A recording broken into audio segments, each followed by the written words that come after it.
Welcome to Everything Casual, bringing you original football casual videos from the golden era of the 80s and 90s, right up to current day. Football away day stories and historic clashes between football firms. Subscribe so you don't miss out. We upload videos every week. The keenly awaited clash between these age-old foes. England versus Scotland. The oldest international fixture of them all. The old enemy. The oldest enemy any international team in the world has. Should be a nice friendly game. Is that a friendly game, did you say? There's nothing friendly about this game. They've come, they've seen, and they've conquered. My feelings? That's a good question. Here's Gascoigne. Just broke my heart. Gascoigne, he can finish it here! We're all British at the end of the day. I support Scotland sometimes, why not? I never want them to win, no. If England aren't playing Scotland, I always want Scotland to win. 1-0 for Scotland, one for the Queen. I would always support a team that plays against England. Just think of the history. Oh, and Dalglish. We English don't like to see the Scots beat, especially at Wembley. Would you believe it? The crowd are in raptures. We're coming for you, England. It's what makes football what it is.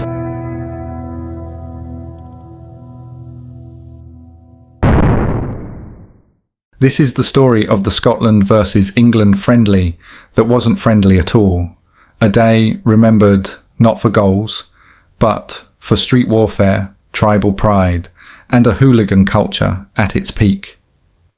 If you were there or remember this day differently, feel free to share your experiences in the comments. We are going to listen to witness accounts from top football faces that was there. So let's jump straight in. Following the destruction of Wembley in 1977, many vowed that the Scottish invaders would never be allowed to take such liberties again.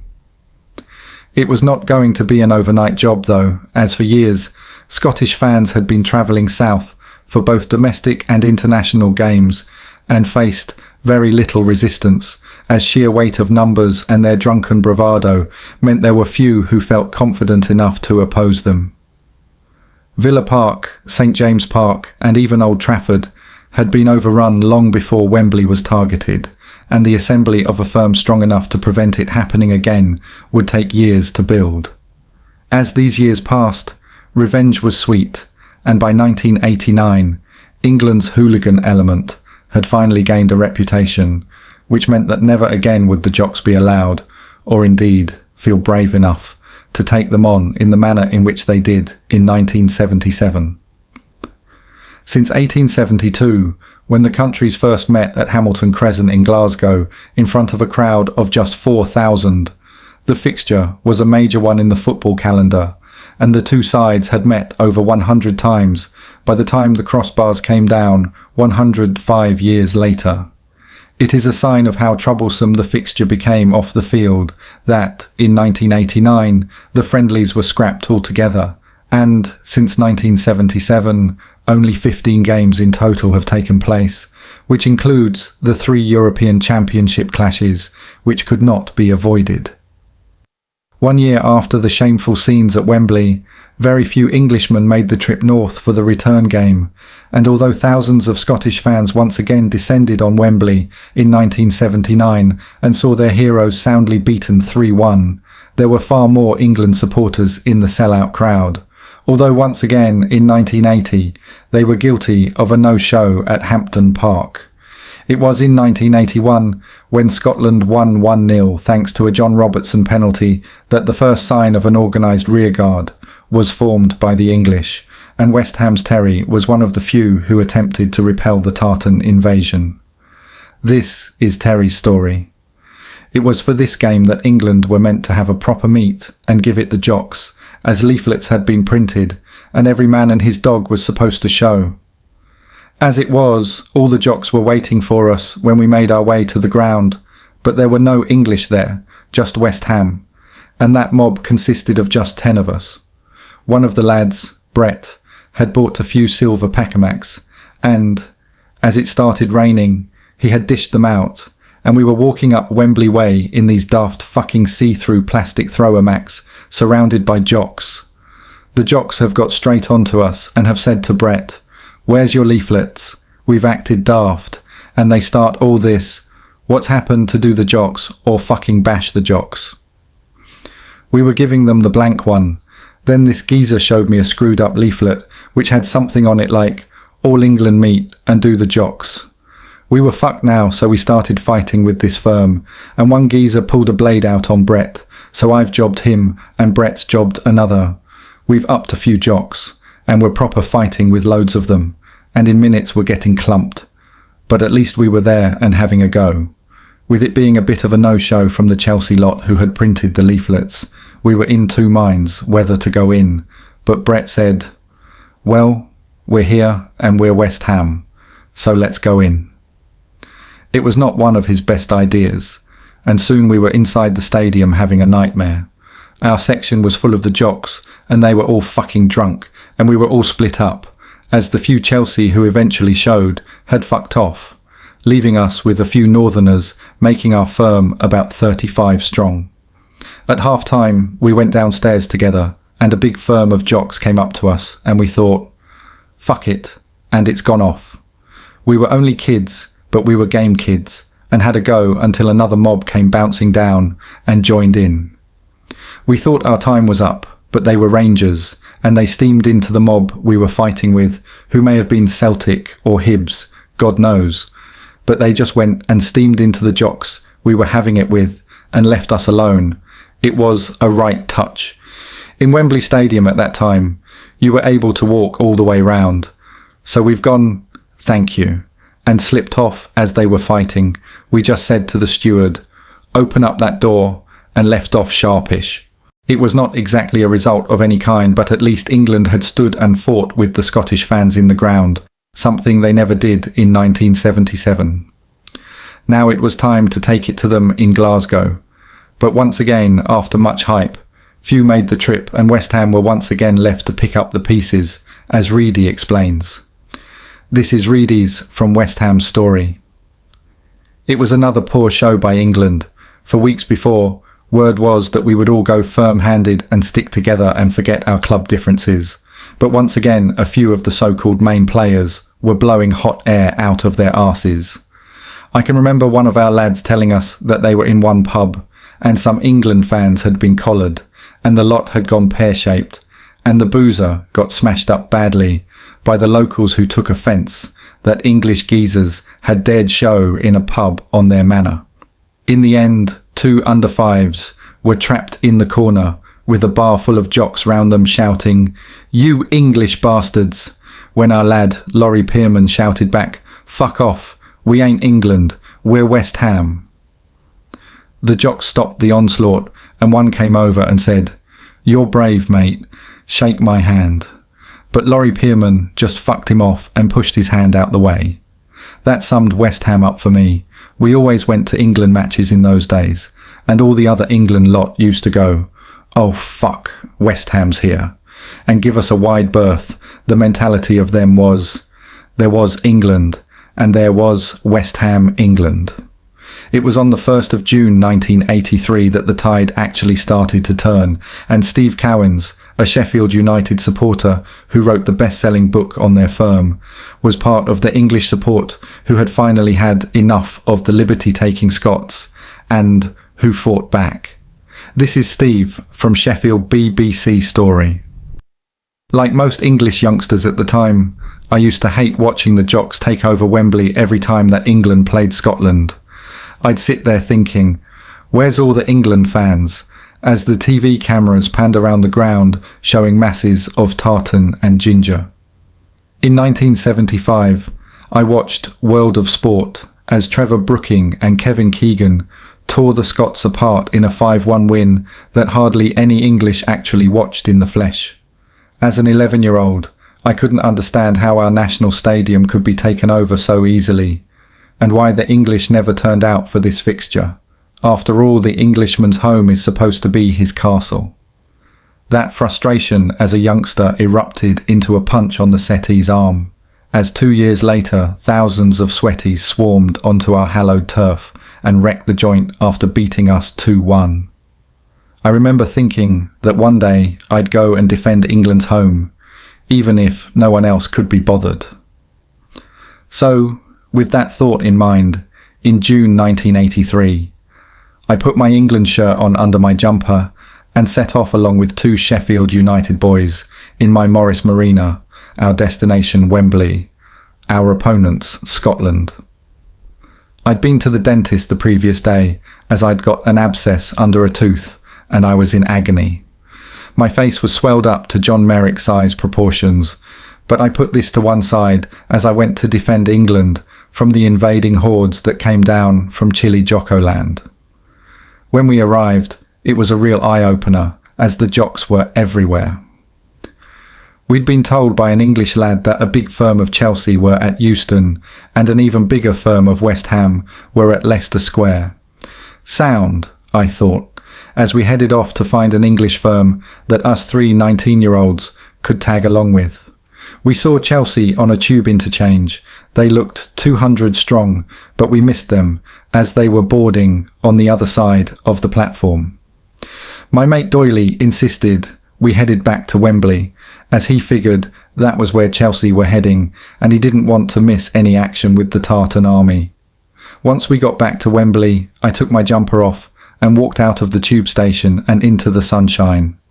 What greeted me was hundreds of Scots singing, "Spot the loony, spot the loony," all pointing at me as they sang. I gave them the one-fingered salute, as by now I was itching to get some action. "Where are the English? This is wank. The jocks are taking the piss and there's nobody here to stop it," I grumbled as we walked up Wembley Way. To be fair to the kilt wearers, they could have mullered us, but they preferred to take the piss. One pissed-up jock asked for a photo with me, as he said I was the first Englishman he'd seen in his 3 visits to London, and quite a few Scots even asked me if I was all right, thinking I'd been battered because of my swollen face. We then heard the unmistakable sound of a firm's roar prior to battle, and a quick glance back down Wembley Way saw hundreds of Scottish supporters scattering all over the place as a large group of English had come out of the tube and without further ado had called it on. It was too far away for us to help our countrymen, but by the look of it, they were doing okay without 3 skinny teenagers. We waited as a good 300-strong firm marched up towards Wembley, with spindles breaking out as they walked towards the famous Twin Towers. "This must be the Chelsea firm," I mumbled to Doyley as they approached, but was wrong, as they were mainly West Ham, with other firms' lads mixed in. We tagged along, and at the top of Wembley Way, thousands of Scots were charged at by the English firm. And there wasn't much resistance. The Scots I'd met beforehand didn't seem aggressive, they just took the piss a bit. So when hundreds of English hooligans started chasing them about, I didn't class it as a result. As far as I was concerned, they were like shirt-wearing supporters, not hooligans. But these same people had for years been terrorising London, and it was time where enough was enough, and England had to start to defend its manor. The OB charged around, not really knowing which way to turn. There would have been arrests galore if it had been now. But at that time, they were happy to get between the 2 sets of warring factions and keep the peace. I was pleased to see loads of the English lads entering the same part of the ground as us, the tunnel end. Inside, the jocks were everywhere, and it took the English a good part of the first half to get a big enough mob together to get stuck in. England scored, and I was pleased to see that there was more English in the ground than I first thought. It kicked off to my right, and this was the big Chelsea firm who swatted the jocks down the terracing without much problem. Then the English around us waded in, and it became a free-for-all. Punches were exchanged, and the English were going down the terracing, and the Scots were overpowered. "England, England," rang out loudly, and I remember the feeling was immense. We'd put up a fight, and this day was the final time that the jocks just took over Wembley without a fight. I felt proud that we'd been a part of England's fight back, and to make it even better, we won the game 2-0. On the way home, my car tyre blew out in the 3rd lane on the motorway, and a lorry nearly hit us, as I careered across to the hard shoulder. I didn't have a car jack, so had to drive around 3 miles to the nearest service station, where a van full of Scots manually lifted my car and changed the tyre. I felt a little guilty because every Scotsman I'd met that day had been friendly even when taking the piss. But England had regained control of Wembley, and the only question that needed asking was, how the Scots had taken over in the first place. Wembley was reclaimed, and, although the national news reported on the shocking scenes which saw the jovial, fun-loving Tartan army come under attack from mindless English hooligans, many of the capital's population refused to condemn the violence, and very few tears were shed for those injured during the fighting.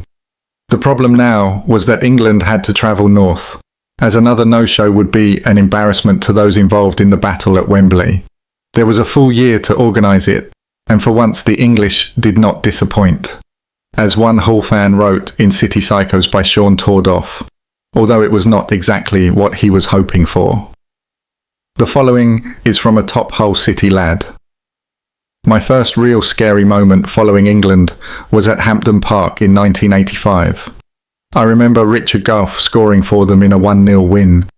We travelled up on a coach from Hull, 50 of us, and we joined up with the rest of the England party just outside Glasgow and came in under escort. Inside the ground, I took stock of our numbers and was totally dismayed when I realised we only numbered around 200 fans. Can you imagine that? 200 amongst 72,000 hostile jocks. We were stood at the bottom of Section M, and about 30 minutes into the game it went off.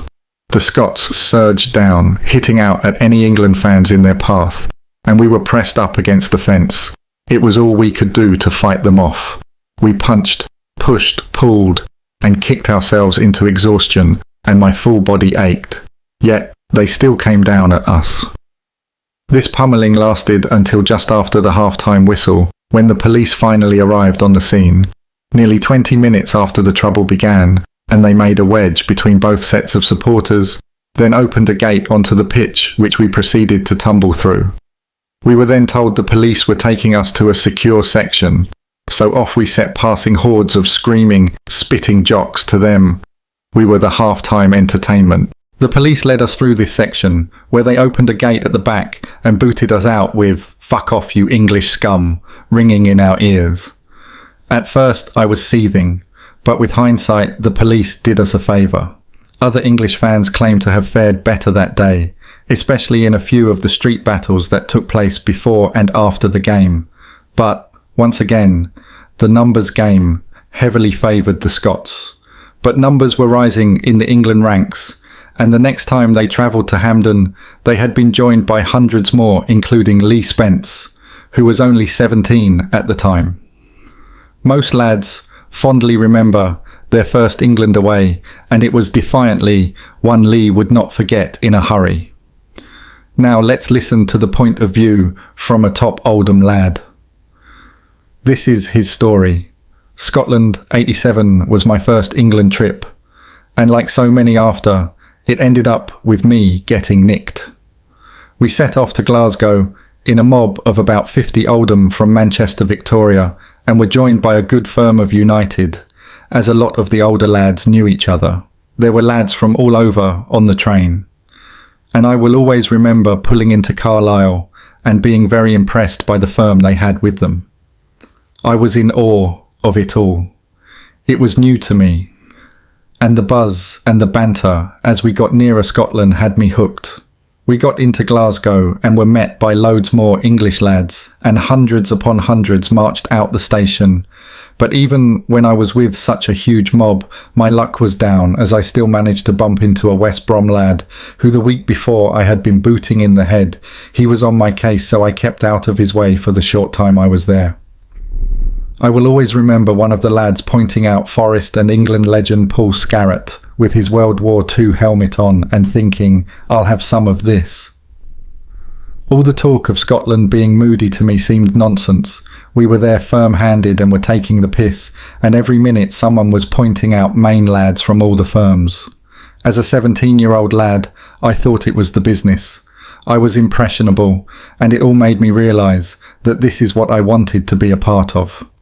There was no chance of a drink, as there were too many of us in one firm, so we wandered off in our little mob and did a bit of fucking about before two blokes walked over to us and grabbed me and a mate and pulled walkie-talkies out of their coats and called for assistance. We were baffled, and they just kept saying, "Shut it," and that we were nicked. A van pulled up and we were slung in it, and we were indeed nicked, and our day was over. It was 100% a stitch-up. Neither of us had done fuck all, apart from maybe act a bit cocky within a mob of about 50 lads. We were locked up in a police station, and the day got worse when these Bolton fans were slung in with us and proceeded to tell us they had been nicked for fighting with Oldham. They were much older than us, so once again it was a case of heads down. The fucking nightmare had begun. We were kept overnight and on the Sunday taken to the court cells to appear on the Tuesday, as the following day was a bank holiday Monday. In court, we were given the charge sheets, and it made grim reading, attacking plainclothes officers, resisting arrest and a load of other nonsense. It finally dawned on us that we were in the shit, and I thought, I may be here for a few more days. I was right. We were all refused bail and were sent to Barlinnie prison. Barlinnie has a terrible reputation. It was built on farmland at Ridgery in 1880 as a response to the overcrowding that existed in the prison system in Scotland. It was designed to hold 1,000 male prisoners who were required to perform hard labour and submit to strict discipline, but who had access to education facilities and a library. The external appearance of Barlinnie has changed little since it was built, although there has been internal upgrading. We were taken into the main jail and I was thinking, what the hell is all this about? All night, the screws were coming to the spy holes and shouting, "You're gonna get cut in here, you English bastards." Worst day and longest night of my life, no doubt about that. I thought things were getting better the next day, when 10 of us were told that, as we were juveniles, we were getting shipped out to Airdrie. There was a couple from Oldham, a Geordie, a couple from Lancaster, and a few others who were all made up at first, until we got there. It was like the scene from Scum. When we came through the gates, every single person had a donkey jacket on, and was marching about with the screws in tow, bollocking and booting anyone who was out of line or not keeping up. We all looked at each other, and you could see the fear in everyone's faces. And it does not bother me one bit to say I was shitting myself, and anyone else in that van who says different is lying. We were banged up and were going to put us on separate wings, but as we were waiting to get showered, a load of jocks steamed into us. They were naked, straight out of the showers and into us. It was like, flipping hell, we're going to get killed here if we split up. So we made a stand and said we were going nowhere unless we were kept together. The main screw came in and asked if we wanted to see the governor, and 10 voices blurted out, "Yes!" We were marched up to the governor's office and had to stand to attention, while this mug, who was like Mr. Mackay in Porridge, walked past us spitting that we were weak, and this place would make us stronger, and that us seeing the governor was a sign of our weakness. The main man came in and looked us up and down, called us a sorry bunch, and took us all to this huge window in his office. The view outside looked right across the recreation yard, and there were literally hundreds of donkey jackets milling about playing football, huddled in corners smoking and generally looking sorry for themselves. He turned to us, and for as long as I live, I will never forget what he said. "Are you men or mice?" He then went on to say something like, "If you're men, you will go on the wings and mix in with the lads. You will be allowed to play football, pool, table tennis, and watch a little TV. If you are mice, you will be locked up for 24 hours a day and have no privileges." Then he repeated himself and said, "So are you men or mice?" We looked at each other for about 2 seconds, and I said, "Well, you lot can act fucking hard, but while I'm in here, I'm a mouse." Then, as one, the rest all shouted, "Mice!" Mr. Mackay was pissed off, as I am sure he had marked our cards with the Scottish kids, and then he had to get his fellow bastards to empty a complete wing and rehouse a load of angry jocks to make way for us. The following day, we met our brief, and he told us to expect at least 3 months in there before we went to trial. But out of the blue on the Thursday morning, they came in and told us to get our stuff as we were up that day. And in an hour, we were on our way to court, where, apart from an unlucky few, we were all bailed. There were jocks waiting outside the court, and one of Carlisle's top faces was stabbed and very nearly died, which caused a lot of bad feeling, which resulted in an ambush on the jocks the following year at a service station where a load were stabbed, and a few Carlisle lads, including Doddy, were jailed. Going home on the train was like the United Colours of Benetton. There were lads from every firm on board who had been nicked, and it was like a big party, a good stellar trip. Months later, we went back up, and all the charges had been reduced, and I got a £150 fine, which was still harsh for what I had done, which was nothing. The night in Barlini and the short sharp shock that was Borstal should have put me off for life. But if anything, the fear and the excitement made me want more, and from that game on I missed very few trips with England until I was eventually banned. As Lee said, the stabbing of the Carlisle supporter outside the courts in Glasgow led to an attack by Carlisle hooligans the following year at Killington Lake Service Station. It was a bloodbath, as 8 Scots and 1 Carlisle lad were either stabbed or slashed, and a serial hooligan, Paul Dodd, who claimed to be England's #1 hooligan, was involved. The subsequent trial received massive media attention. It resulted in 9 English supporters receiving just under 20 years imprisonment. At Wembley, the Scots finally met their match, and it was the game where England hunted down and attacked the travelling support all day long. It was not all one way though, as within the Tartan army were a new up-and-coming firm of casuals who didn't care for the national side. In fact, many preferred England to their home country. They were there for the violence only. Fat Pat is a well-known Chelsea lad, and was part of the English firm that fought with both the Tartan army and their casuals that day, long after the game had ended, in an attempt to prevent what had become a twice-yearly piss-take by the Scottish hordes. Fat Pat's story. The last big one at Wembley, when they were given thousands of tickets, was '88, and there was absolute murder, and the fighting on the terraces led the FA to rightly scrap friendlies with them in London. There were about 200 arrests on the day, and from early that morning until long after the game, we had it with them. The meet was at the Three Kings in West Kensington, and about 400 English answered the call, with top turnouts from Chelsea, West Ham, Stockport, Forest, and a lot more northern outfits.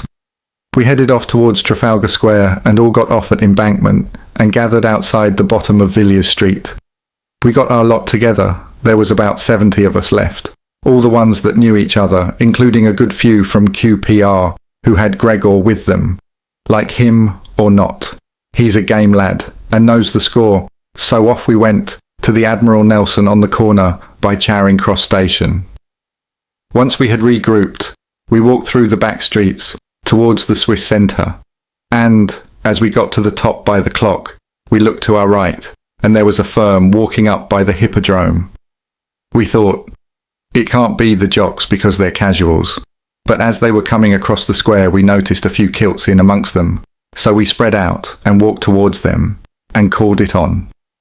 They went for it straight away and were game, chanting CCS, CCS, meaning we had bumped into the Hibs mob.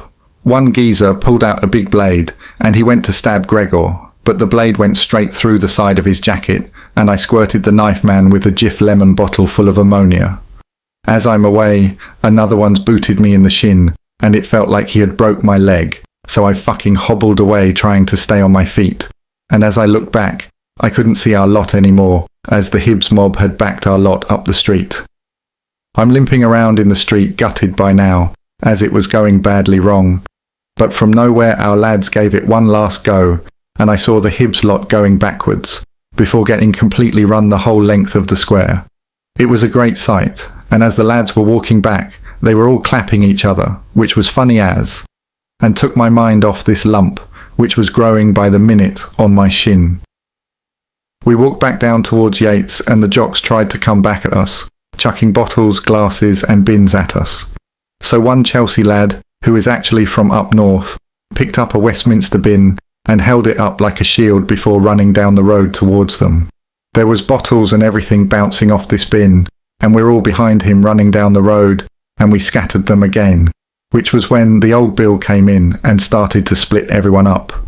We all got off and agreed to meet at Edgware Road, but as me and a mate are walking along, I said, "Shall we go to Wembley?" We soon bumped into Gregor and another well-game QPR fella, Smithy, who all agreed to go and see what's happening at the ground. As we were heading for the tube, my mate has tapped me and said, "Who's that there?" So I looked and noticed this fella walking parallel in the road to us. I had seen him earlier, as I remembered this red jumper he was wearing. I had another look and noticed this daft blonde feather cut, and he was smiling at me. I turned to the lads and said, "That's one of them Hibs mugs." And as I looked back, noticed about 30 of them creeping up behind us. Now I can't run at the best of times, but my shin was in bits, and 2 of our lads have gone past me like racehorses, so I flew through the doors of the Trocadero. In seconds, all 17 stone of me hit the deck as I was rugby, tackled by 2 security guards. I'm going, "They're after me, fucking let me go," and looked around, expecting to see this Hibs lot ready to cut me, and there was nobody there.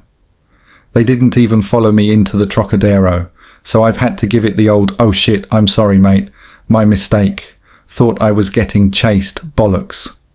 We made the ground and managed to get in, and there was pure uproar in the ground, with fighting constantly on the terraces. The old Bill had a line down the middle of one end, and there was England on one side and the jocks on the other side, and it was just going off all game, and I could not tell you the score of the match if I tried. After the game, the meet was on top of Wembley Way, and we got out, and about 500 English were already assembled, and it was mainly Northerners. To this day, I don't know who they were. Every accent was there. Manx, Scouse, Geordie, Yorkshire, West Country. Everyone was there. And if you looked round, you could see that this lot were not going anywhere. You could just see it. There was a lot of broken noses and bloody noses. It was a proper crew. As we stood at the top of Wembley Way, the jocks have come pouring down the hill.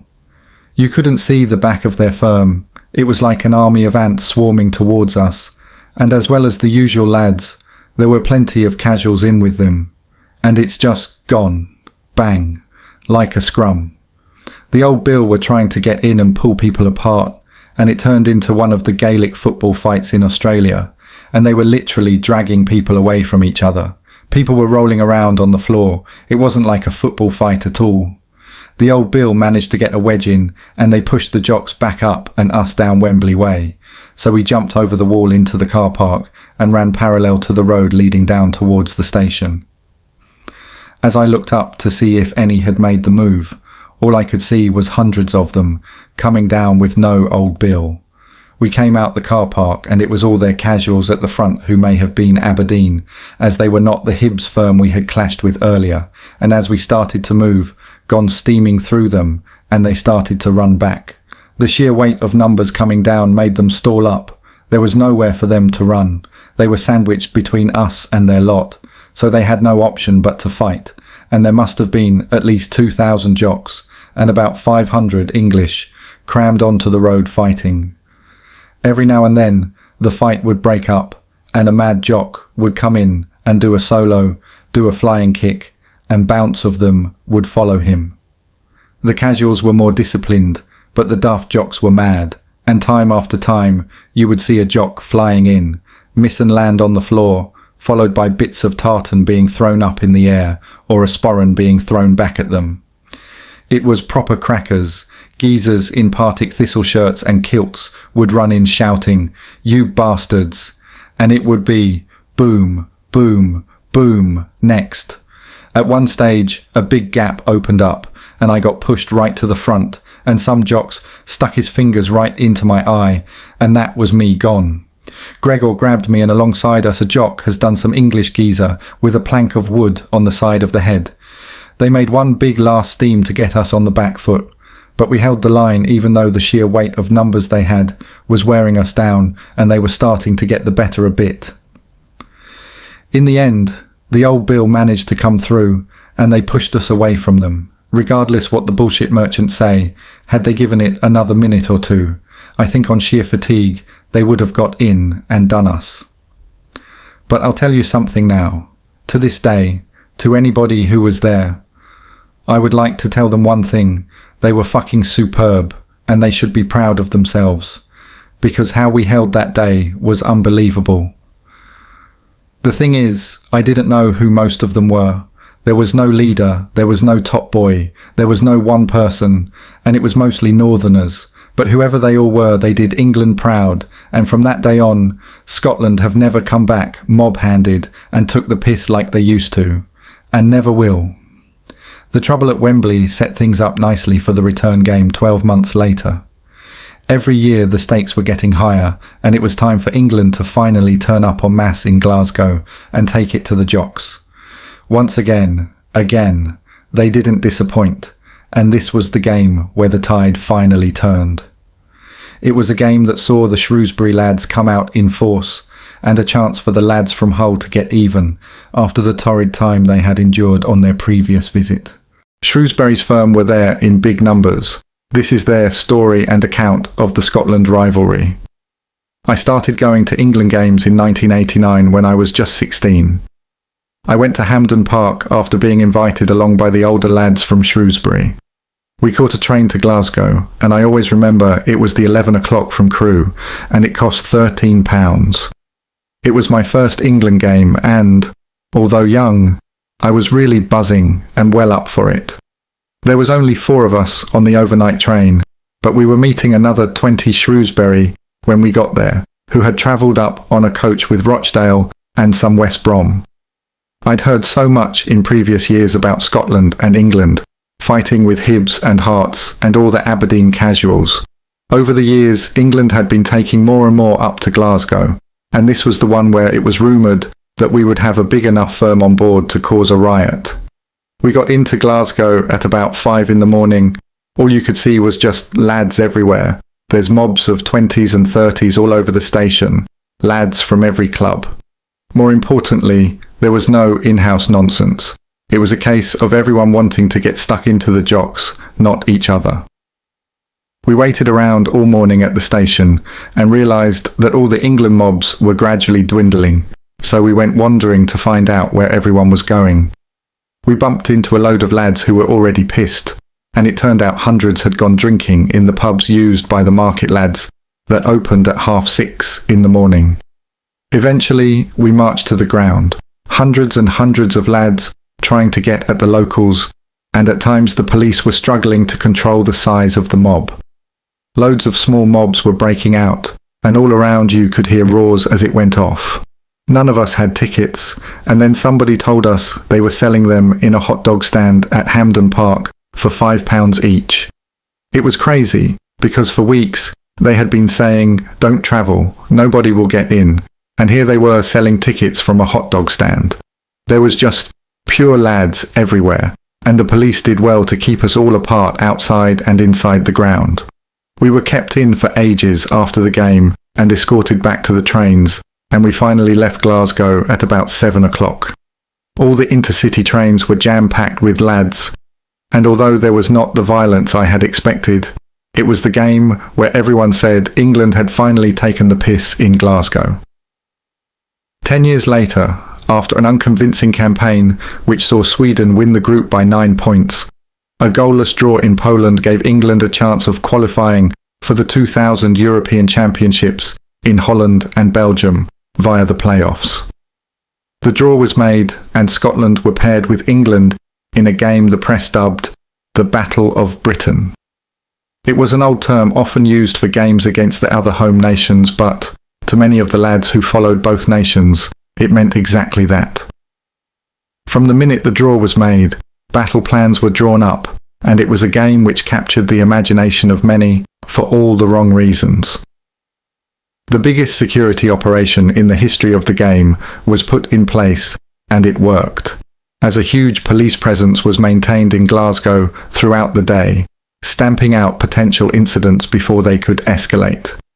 More than 250 transport police from England were sworn in under Scottish law to travel with English supporters taking trains across the border, and in a parallel move, 111 English hooligans were identified by the NCIS and served with orders requiring them to report to their local police stations in England just before kick-off.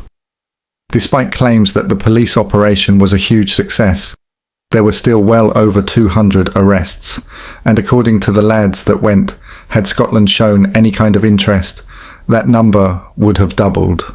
The following is all the words from a top Nottingham Forest face. This is his story. This was my first trip to Scotland with England, and to be honest, I left rather disappointed, not with England, but with the piss-poor turnout from the jocks. We landed in Glasgow around 7 and headed for a bar called EastEnders in Barrenlands. But before we had made the doors half a dozen, jocks flew out of some other run-down boozer and rained punches on us. And although they were not doing any damage, it still surprised the fuck out of us, as the streets were deserted apart from the odd paper boy and milk float. It was a great start to the day, and these lads seemed up for it as we traded blows when most people were still in bed. But out the corner of my eye, I saw some blokes running over with a camcorder, and as it was too early for beadles about, we guessed they were police. It was a decent call, and it made matters worse that one of them was the forest spotter, who seemed quite happy to see us. It looked like we were going to be nicked before we had even had a pint or some cornflakes. But the old Bill just told us to get into the pub with the rest of the lads. We got into a bar near the city centre, and the day was going flat. We had been wandering about for an hour with not a sniff of the famous Hibs or Aberdeen casuals. We then walked into the centre with a large mob that was growing rapidly, and there was not a jock firm in sight. Shoppers and workers stood by, looking through the windows with a real fear in their eyes.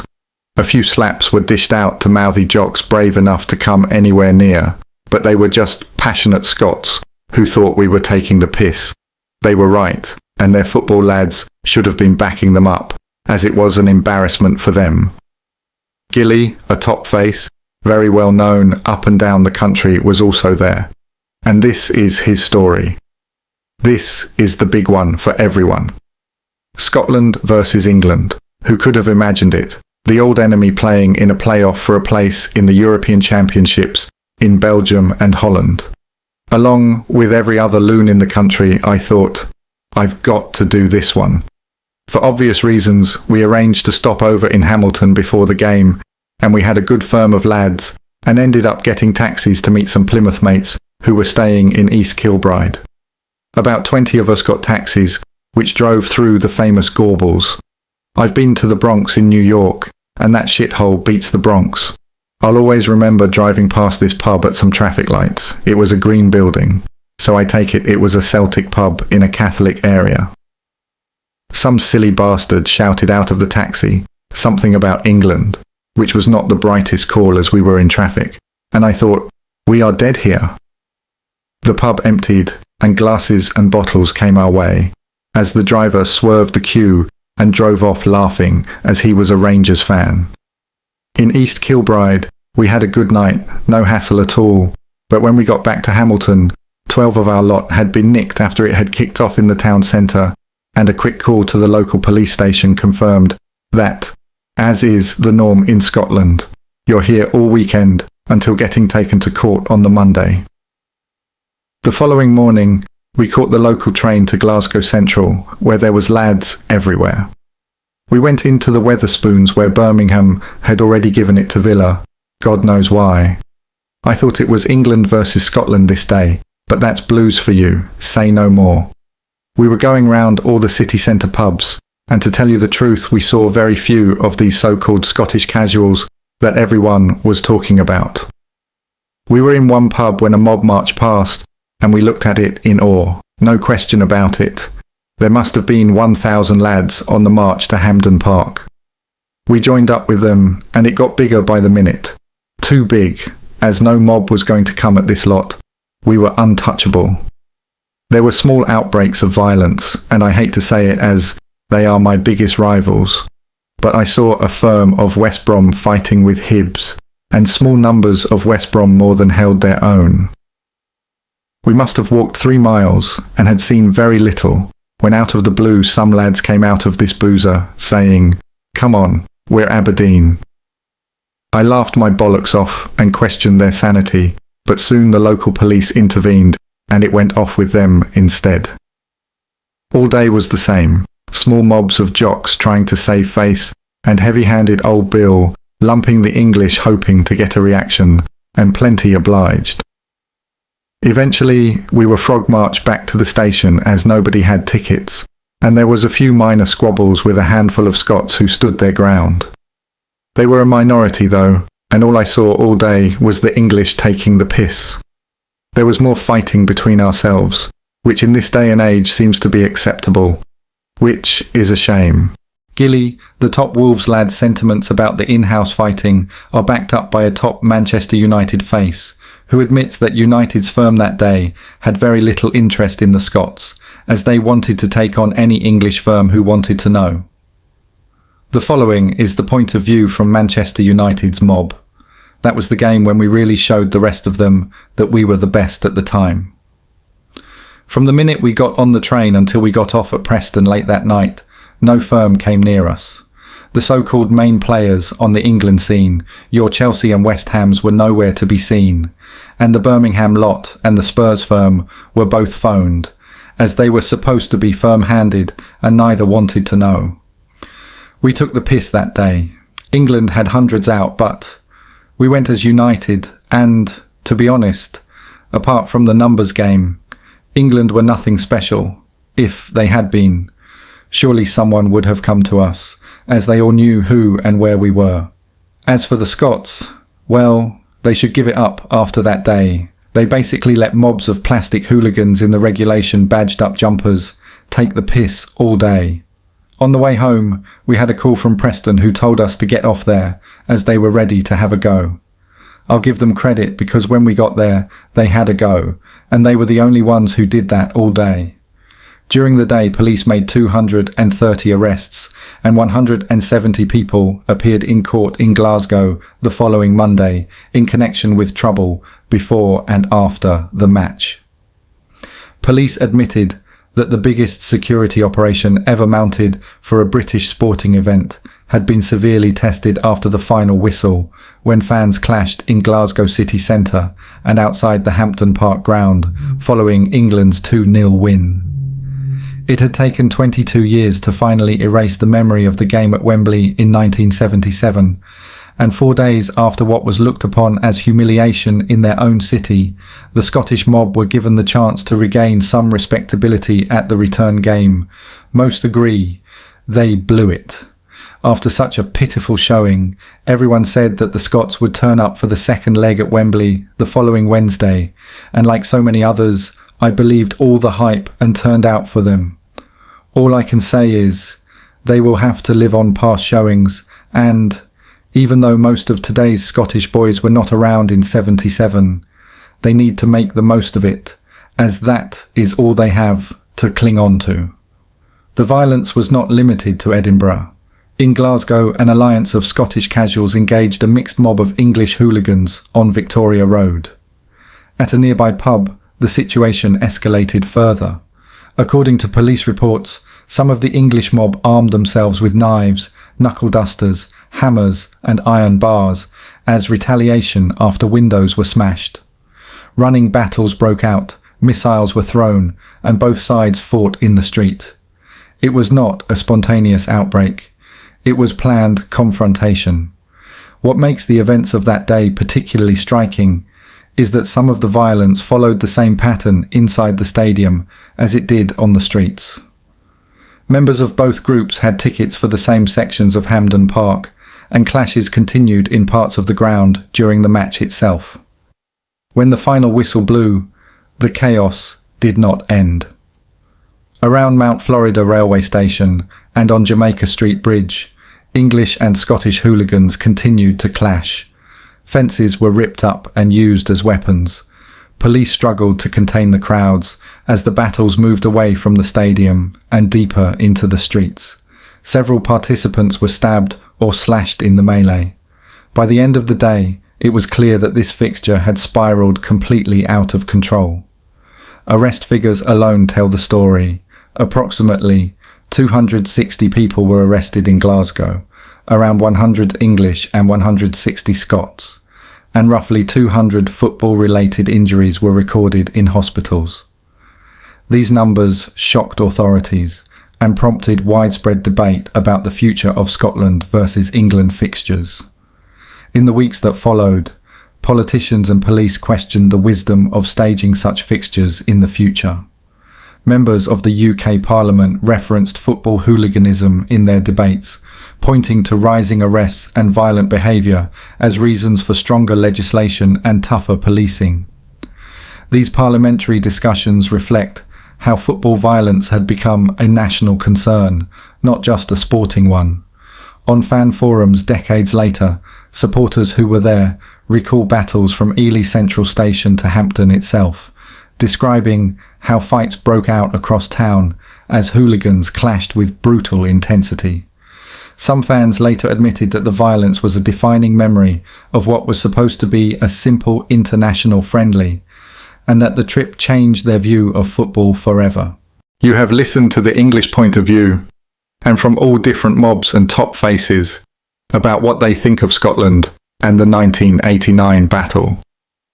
Now let's listen to the Scottish point of view. What you are about to hear is from the Hibs CCS, one of the top mobs in Scotland, and they turned out in big numbers every single time there was a game against England, whether it be home or away. This is the Scottish point of view. The next two England games were both at Hampden, so the next chance we had to go to Wembley was in 1986. By now the CCS was Scotland's leading mob, ready and willing to take on the best that England could throw at us. I nearly missed the fun that year. I hadn't been able to get a ticket. They were like gold dust at that time, and so on the Friday night, on the eve of the game, I found myself at an engagement party with Marco. As the night wore on and the drinks started to flow, my pals started to egg me on. "You're not going to miss Wembley and fighting the English. It'll be great," they said. I didn't need much persuading, and around 10 we made the decision to go. The only problem was transport. There was only 17 hours until kick-off, so one of my pals, John Dunlop, said he would do the decent thing.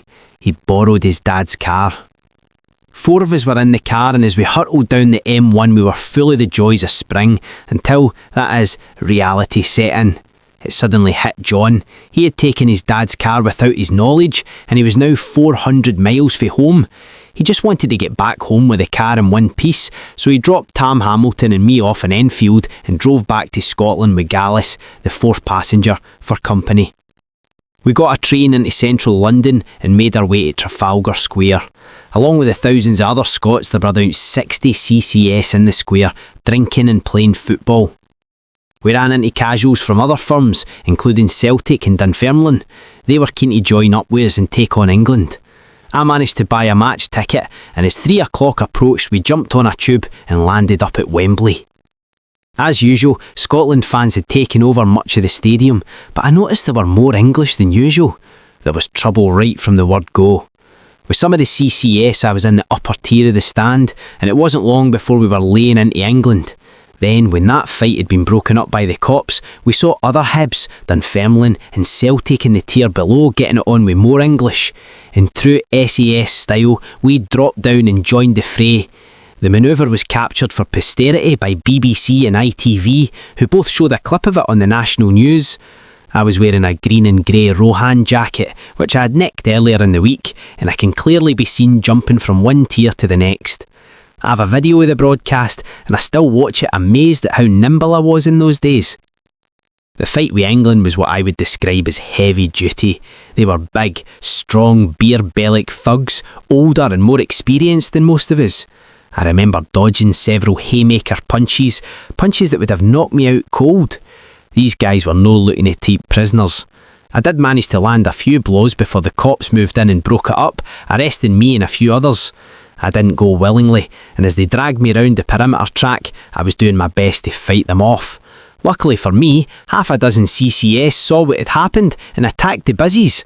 That allowed me to break free and jump back into the stand. I knew my jacket was making me very conspicuous, and so I took it off and handed it to a mate to put in his holdall. Apart from the usual pleasantries, nothing else happened during the game, but we knew it would be a different story at full time. As we walked back to the tube, we ran into a big England mob. They were well up for it. "Come in here, ye jocker," one said, gesturing to a multi-storey car park. How could we refuse such a kind invitation? Once again, we only got a few minutes with England before the old Bill arrived and split us up. In the confusion, I got separated from the rest of the lads and ended up walking back to the station with a Celtic boy I knew. We were on the platform when about 15 of the English we had been fighting with appeared at the top of the stairs. If it hadn't been for the Crusher fans, they would have been on to us in an instant. But we managed to jump on a train and were out the station before they could get to the platform. I ended up in Golders Green, where the Celtic boy, who funnily enough was called Jock, had a bed sit. I phoned home and spoke to Margot. "Where the hell are ye?" she screamed. "Everybody's seen you on the news. It has been on every broadcast." It turned out she had had dozens of phone calls to say that I was on the television news. She was convinced I'd been arrested and refused to believe I was phoning from Jock's flat and not a police station. I wanted to rejoin my CCS pals, so I got the tube to Trafalgar Square. I found them, but the problem was the sheer number of police. They had the place completely locked down. There was no chance of renewing hostilities with England. We made our way back to King's Cross for the train. I slept all the way home, exhausted but happy. By the time the next excursion to Wembley came around in 1988, we had once again moved on. The CCS contingent was much bigger, at 120, and we had been in constant touch with other Scottish mobs in the run-up to the game. They would be coming from all over to take on England, from the Aberdeen Soccer Casuals, from Dundee Utility, from Celtic's Soccer Crew, and even mobs from smaller clubs like Falkirk Fear and St Mirren's Love Street Division. Rangers, of course, weren't there. Knowing them, they would have preferred fighting with the English. So all in all, I reckon there were around 300 of us in Trafalgar Square on the Saturday morning before the match. We decided to take a walk to reconnoitre, dividing into groups of 50. Within minutes, my group, which was mainly CCS, bumped into the opposition. It was Portsmouth's 657 crew, a well-known and highly regarded firm. After looking each other up and down for what could only have been a few seconds, one of their frontliners shouted, "What the hell is this? Sending kiddies to do a man's job?" Kiddies? We'll see about that. There was a row of empty dustbins in the street. We picked them up and smashed right into Portsmouth. I grabbed one of the lads and threw him over a car bonnet, landing 3 or 4 good punches on his face. It seemed to be the same all over, and it wasn't long before the 657 were on the run. So much for their big reputation. That was just the beginning. As we turned the next corner, we saw a bunch of the Tartan Army, from Dundee as we later found out, running hell for leather. They were being chased by a group of English casuals, and when they saw us in front of them, they must have thought they were trapped. I could see the fear written all over their faces.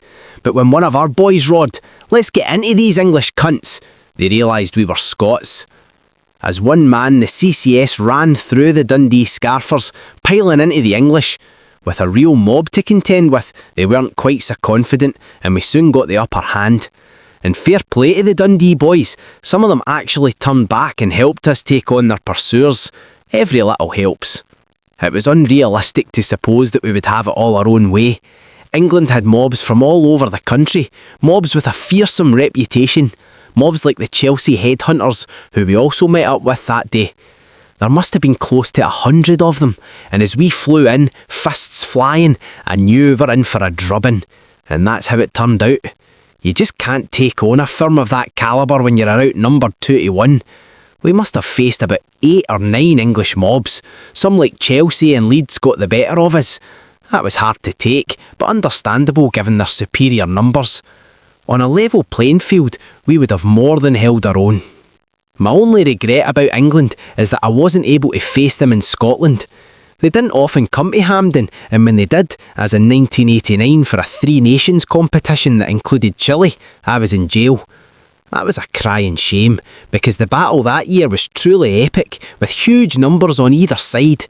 The CCS was of course in the vanguard, helping to harry the English all the way from the city centre to Mount Florida.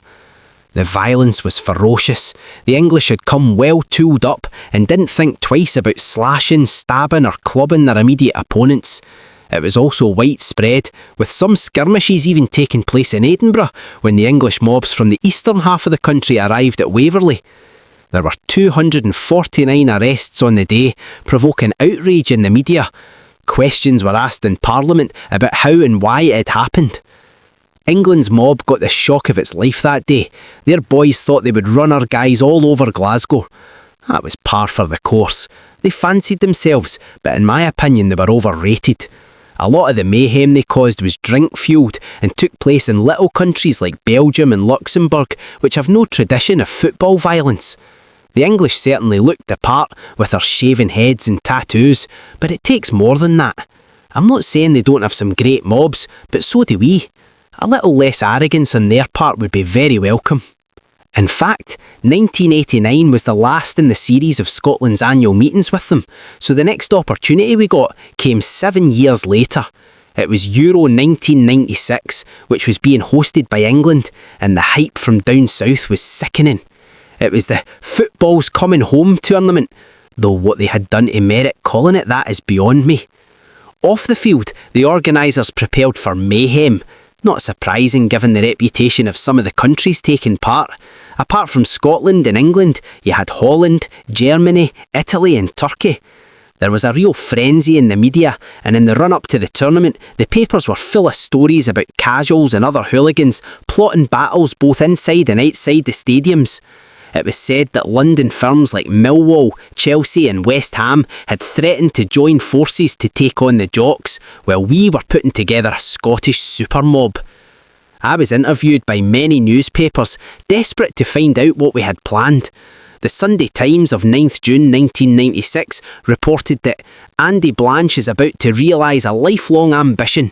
He's going to represent his country deep in enemy territory for what could be the big one against England.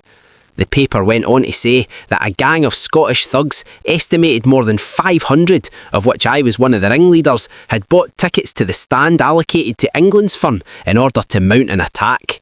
Thank you for taking the time to watch this video.